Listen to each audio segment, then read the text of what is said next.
السلام علیکم پیارے دوستو، ایسے ہی سچے واقعات سننے کے لیے ہمارے چینل اسلام میں نور کو ضرور سبسکرائب کر لیں۔ بسم اللہ الرحمن الرحیم۔ حضرت جبریل علیہ السلام اور ایک عظیم فرشتہ۔ ایک بار حضرت جبریل علیہ السلام تنہا بارگاہ رسالت صلی اللہ علیہ وسلم کے پاس بیٹھے ہوئے تھے کہ اچانک آسمان کا کنارہ شق ہوا۔ حضور نبی کریم صلی اللہ علیہ وسلم نے دیکھا جیسے ہی آسمان کا کنارہ شق ہوا، جبریل سمٹنا شروع ہو گئے، سر زمین پر رکھنے لگے، یعنی اس قدر جھکے یوں لگتا تھا گویا سر زمین کو لگ رہا ہے، اور ان پر تواضع اور عاجزی، خوف اور گھبراہٹ کے آثار نمایاں ہونے لگے۔ اور جبریل اسی حالت میں تھے کہ انسانی شکل میں ایک فرشتہ حضور صلی اللہ علیہ وسلم کے پاس نامدار ہوا۔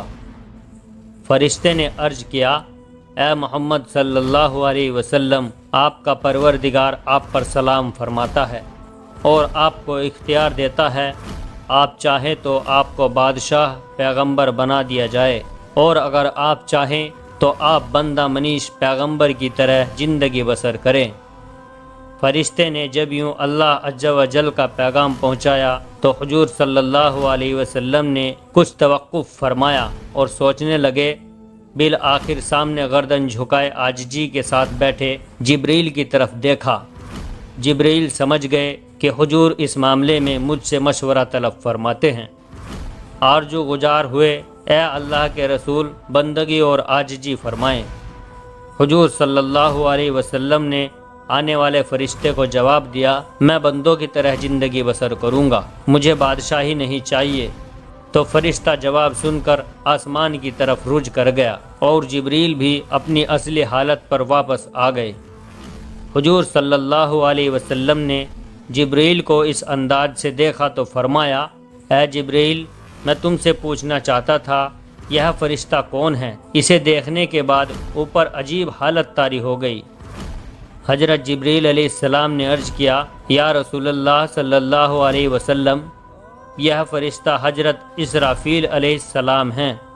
جس دن سے اللہ تعالیٰ نے انہیں پیدا فرمایا ہے، یہ تجلی الہی کے کھڑے رہتے ہیں اور اپنے دونوں قدموں کی صف باندھ کر کمال خضوع سے کھڑے رہتے ہیں، حتیٰ کہ اپنی آنکھ کبھی اوپر نہیں کرتے، اور اس کے پروردگار کے درمیان اس حالت میں بھی 60 پردے حائل ہیں، اور ان پردوں میں سے ایک کے بھی قریب ہو جائیں تو جل جائیں۔ ان کی ڈیوٹی صرف یہ ہے کہ لوح محفوظ ان کے روبرو رکھی ہے، اور انہیں اس لوح کی پوشیدہ چیزوں کی حالت دی گئی ہے۔ جب بھی اللہ تعالیٰ کا ارادہ اس سے مطالب ہوتا ہے، وہ زمین و آسمان میں کوئی چیز واقع ہو تو وہ لوح خود بخود بلند ہو جاتی ہے اور حضرت اسرافیل کے سامنے پہنچ جاتی ہے، اور یہ ہے یعنی حضرت اسرافیل علیہ السلام اسی وقت اس لوح کو دیکھ لیتے ہیں اور اس مقدس یعنی اس کام کو دریافت کر لیتے ہیں۔ اگر وہ کام میرے متعلق ہو تو مجھے حکم کرتے ہیں، اور اگر وہ میکائیل کے متعلق ہو تو انہیں حکم کر دیتے ہیں، اور اگر ملک الموت کے متعلق ہو تو انہیں حکم مل جاتا ہے۔ حضور صلی اللہ علیہ وسلم نے فرمایا، میں نے جبرائیل سے پوچھا، آپ کس کس کام پر مقرر ہیں؟ عرض کیا، ہواؤں کو چلانے اور لشکروں کی جیت اور شکست پر۔ پھر پوچھا، اور میکائیل علیہ السلام؟ عرض کیا، بارش اور نباتات پر۔ پھر پوچھا، اور ملک الموت؟ عرض کیا، روح قبض کرنے پر۔ حضرت جبرائیل نے مزید کیا، جب اسرافیل علیہ السلام نیچے آئے تو میں نے خیال کیا کہ اب قیامت قائم ہونے کا وقت ہے، اور ڈر گیا، اور میری حالت میں جو تبدیلی آپ نے دیکھی ہے وہ اسی ڈر کی وجہ تھی۔ دوستو، یہ وہی اللہ تعالیٰ کے معجز فرشتے حضرت اسرافیل علیہ السلام ہیں۔ یہ اپنے منہ میں سرح لیے ہوئے ہیں، جیسے ہی انہیں حکم ہوگا یہ اسے پھونک دیں گے، اور یہ قیامت کے قائم ہونے کا دن ہوگا۔